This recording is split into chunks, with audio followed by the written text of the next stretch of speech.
So we're going a little bit unique and different today because this isn't really my show. This is just Tom and I. We're having a great conversation. I thought, man, this is the type of stuff that we need to share with everybody. So Tom, um, you and I were talking about a barbecue you went to, and I love just the conversation of it. So why don't you tell other Yeah, the, people now the food about the was great. barbecue? The food was great. The drinks were great. It was a good time. No, no, Yeah, I what'd you was have at to a drink, by the way? pardon. What were you drinking? It was Fourth of July party, right? What were you It drinking? was 4th of July party. I was sticking with beer that night. There was a lot of good beer, a lot of good craft beers and things like that. I like to try them, Yeah. and it's good because I can't drink a lot of them. They're kind of heavy, so it's Mm. it's a couple of them are just fine. But one of the conversations, there was quite a few business people there and business owners there and friends, and one of the conversations that came up was, there was a lot of frustration about all the money they've spent on leads over the last year. And there was one friend of mine who has this company that does commercial solar as an example, right? And so they don't do residential, but they only do commercial solar projects. And he was all fired up because he was saying that they go out and they'll get a lead, and maybe they'll have a phone call or even sometimes an on-site visit, and they will do an estimate in a lot of cases. And the meeting goes really well, and the conversation's well, and the guy's excited about what they're doing and all that, and then all of a sudden it's crickets, and they're being ghosted, right? They don't hear again, or if at all, or maybe if they hear something, maybe it's way months or weeks later down the line.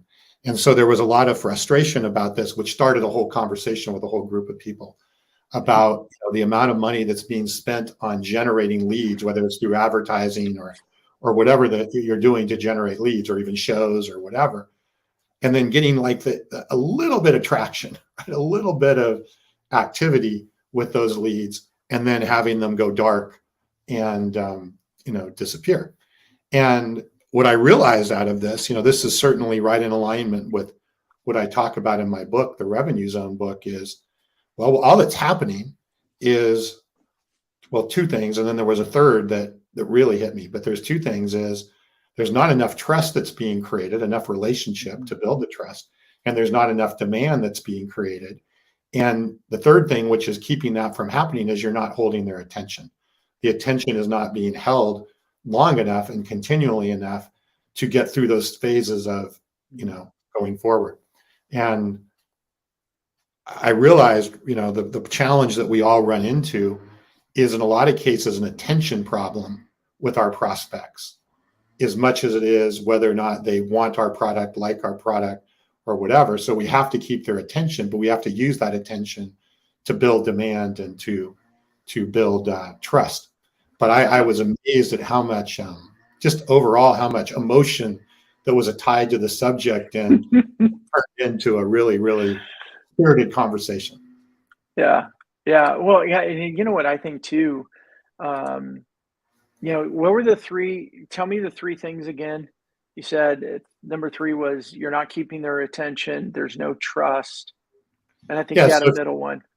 so if you remember, like in my revenue zone matrix, right, you create demand and you build trust, right? That's how you get somebody into the revenue zone. Well, that's all fine and good, but in order to build demand or create demand and build trust, you have to have their attention over Right. a long enough period of time to accomplish that. So Yeah. if your prospect attention goes elsewhere, right, then Hmm. you're never going to really get the opportunity to do that. Yeah. But So, but and then oh, go go ahead. ahead. Sorry. Oh, finish. No, I was just saying, I mean, that the conversation that we started having before we went live, it's how do we do that? Right. Like, I think the everything you said there makes me think of too is that we have to keep remembering that the sales superpower has been stripped away. Sales and marketing no longer, and this may sound like duh, we no longer have the power of information. But yet, so many teams act like they still have the superpower of information, right? It's like it's like Superman that lost his ability to fly, and he just keeps going like this, right? Trying to jump in the air, but the superpower's gone. It's just never going to work. But it seems to me like a lot of the ongoing behavior is still thinking, okay, well, they need us, Yeah. and Yeah. we've got to change it where they want us. Exactly. And I guess to that same point, right? One phone call or one maybe on-site meeting is not enough to build the relationship where you're all the way up to that Mhm. trust.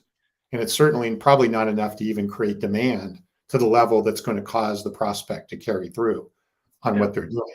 So Well, we're underestimating what is required to help facilitate that prospect move yeah. through. And at the Well, and same what do time, you they don't need us for every step of their journey. yeah.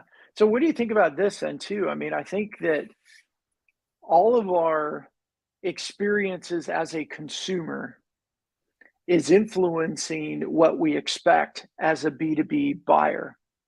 There's this convergence that's taking place. And I think that there's an element of entertainment, of being entertained or liking what they're putting out or laughing or something that has to be a part of this to keep people keep you top of mind, keep them remembering you. And yeah, there's got to be substantial content, it's got to be value added, and all those things. But I think it's just so much more than um, did you call and follow up? Well, yeah, I called and followed up 8 times. They never returned my calls. And the word ghosted, I didn't use the word ghosted until the last several years. And I think that word was developed because overall as a society, and it's not just in dating relationships or anything else, overall as a society, ghosting people is perfectly acceptable now. Yeah. Well, it's very acceptable in sales, right? It's Right. it's it's totally I think okay it's to, pretty much to acceptable everywhere in a lot of cases, right? It's just become part of busy people and whatever. Oh, sorry, I didn't mean to ghost you. Well, yeah, you did. you know? no, I totally agree. And this ability to keep the attention, which is an area that it just really hit me, right? Yeah. And I think that's an area that businesses, and I'm certainly going to focus on how to do that better, right? How Yeah. to not only just attract but keep the attention Yeah. as it goes forward. And we were sitting down last night and we turned on Netflix and it hit me of all the shows that we have that we've started and haven't finished over the time period of time, Yeah. right? Does that mean they were bad shows?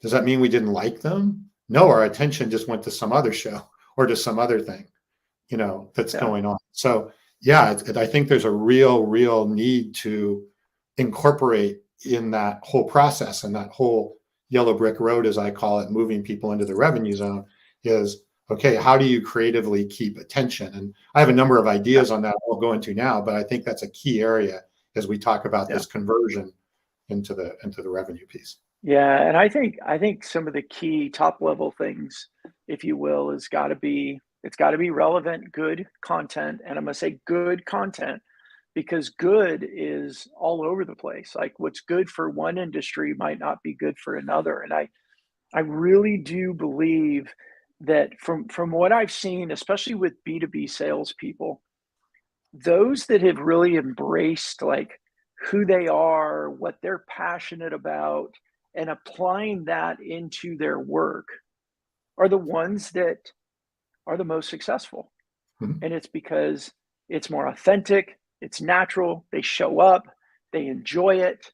And I think there's something about when salespeople are doing something they really enjoy and in a manner in which they enjoy it, there's something attractive about it. Like Of people course. want to be a part of it and they'll remember you and they'll respond to your call. But if, Mhm. if you're just a demo puncher and a cold caller, there's really, and you're just kind of like there's nothing to remember and want to come back to. And I think that's a big piece. And I think it's missing because it's perceived to be kind of that light and fluffy aspects of selling. But forever, the best salespeople in any team were the ones that focused on the relationships. They were liked, they were trusted, they were remembered, and that's what generated their business for them. It's just so baffling to me sometimes that we as a business industry can focus on things of KPIs that really don't have the bottom line influence on whether a business opportunity is generated or a deal is won. Yeah, I totally agree. And I think the future, we were talking like, what do we think the second half of the year, right, brings us? Yeah, And especially if you factor in the quote, looming of recession or economic downturn, would you believe it? I think there's going to have to be a way more emphasis on that conversion, right? How do yeah, I get a lead, quote unquote, however I get it, to actually convert into a customer at a much higher volume, at a much yeah, higher velocity, and with more predictability. And yeah, everything you just talked about has to be factored in. It can't be, well, I'm going to automate more, or I'm going to have more, automated follow-up emails, or I'm going to call 10 times instead of 3 times, right? The yeah, typical thing, it's going to have to be looking at, again, demand, trust, and then keeping the attention through that, yeah, and being that person that commands the attention, or that company that commands the attention, and yeah. moving them. And I would say, and I'm going to apologize in advance for this, but I think one of the things that companies can start with is just stop calling them leads I and agree. start focus on making connections, right? Just go connect with people. And yeah, you can focus your attention. I'm not saying be willy-nilly. No, just go connect with people on LinkedIn. I mean, that's ridiculous, right? But focusing on your ICPs, focusing on your named accounts. But if you take the approach of connecting with people, it's just going to go a lot further than targeting a lead. And maybe just by changing our language a little bit, if we could get sales leaders and sales teams to adopt it. But I think, gosh, I find that when I connect with people and we chat a little bit about something personal and kind of get to know each other, they are way more, and I don't know what the right word is, but way more valuable to me long term because we have that connection. Maybe it becomes a referral, maybe it becomes 10 referrals. But I still think in this, especially in this post COVID world, and even though we think everything's digital, um, people still like connecting with people. Well, and maybe the right answer is to not think of them as leads, but think of them as connections, Yeah. right? How many connections, or how many potential connections did I get, right? Yeah. If somebody fills out a form on your website, or they come to your booth, those are just potential connections that I can build relationships with. And I Yeah. do think if you look at it, just that simple little, mindset shift, without it Yeah. being, it just changes. Oh, okay, yeah, Yeah. I want to keep the attention of that connection, and not as you just as an individual, but as a company. Think of it as a company. I have a bunch of connections I make as a company. How do I keep their attention? How do I build demand? How do I build trust? And how do I do that at scale? Yeah. That is really probably the Yeah. focus that needs to happening. Well, and as you and I have been talking about it, either dealer reps or sales reps in manufacturing organizations, and trying to figure out this transition from being pure field sales to whatever the heck we're going to call this thing now, right? Where they might still be field sales, but their customers aren't really working in the office anymore. So it doesn't even matter if they go there. What are other ways that you can take everything you did well as a field sales rep or as a full cycle AE and connecting with people and building that rapport and getting to know them? How do we apply that into other digital and social tools so that you can scale that? That's where I think the challenge is. Yep. And I think, oh, Butch joined us today. Nobody wants to be a lead. Amen, brother Butch. Nobody wants to be a That lead. sounds I like don't want to another be a lead. that sounds like another T-shirt for you, Brandon. Hey, I can do that one. I like this one. And this actually stems from what we just talked about. Yeah. right? And you know, when you use a term, when anyone uses the term social selling, what I found is the perception is I'm going to use social media to pitch slap people. Well, that sucks. And that's why I say social selling sucks, because that isn't trying to connect with people. That is treating people like a lead or a piece of meat. And you've got commission breath and you're going to go close a deal. And if they don't respond, won't reply, well, then screw them. I'll go on to the next person. Yeah. Yeah. Right. And that's, Or become frustrated that, you know, and start, well, what am I doing wrong? And why is my product bad? I mean, it's not a winning thing on either side. right. So Well, yeah. and what we can be doing wrong is what used to work really well for us doesn't work anymore. It reminds me of the conversation. It was probably over a year ago. It was a CEO out of the UK. And he said, you know, I started a new company. I did everything I was supposed to do based on previous experience. I hired a sales team. I bought a list, and we were sending out lots of cold email campaigns, and we were making lots of cold calls, and we weren't getting anywhere. Like he said, I was just burning through money, and we weren't closing deals. And I'm like, what the heck? And he said, well, it dawned on me that I don't answer this when it rings unless I know who it is. And any emails that come into me pitching the latest, greatest brand new thing, he's like, if they get past my spam filter, I delete them, because his mindset was, and get this, when I need something, I'll go find it. Right.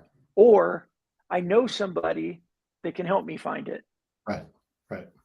And he said, that's when the ding, ding, ding went off. And he's like, wait a minute, if I, as a CEO, don't buy this way, why did I put in a sales playbook that's trying to sell that way? I mean, it's just, it's a Right. bit asinine if you think about it, but very, very insightful. Yep. Totally agree. So yeah, I'm sure we have plenty to talk about over the next few months, because I think there's Absolutely. a lot to really unpack on this. But I Yeah. think this is going to be I won't call it the year of the conversion yet, but I'll call it the next 6 months is going to really be, the rest of this year, I think, is going to be a renewed emphasis on Yeah. everything we talked about on the conversion. And it's really going to be the focus over the next period of time. Yeah. And maybe next time, Tom, you and I, and for everybody listening, Tom and I decided that a couple things are going on. Tom, do you mind if I kind of share with them what we're working towards? Sure.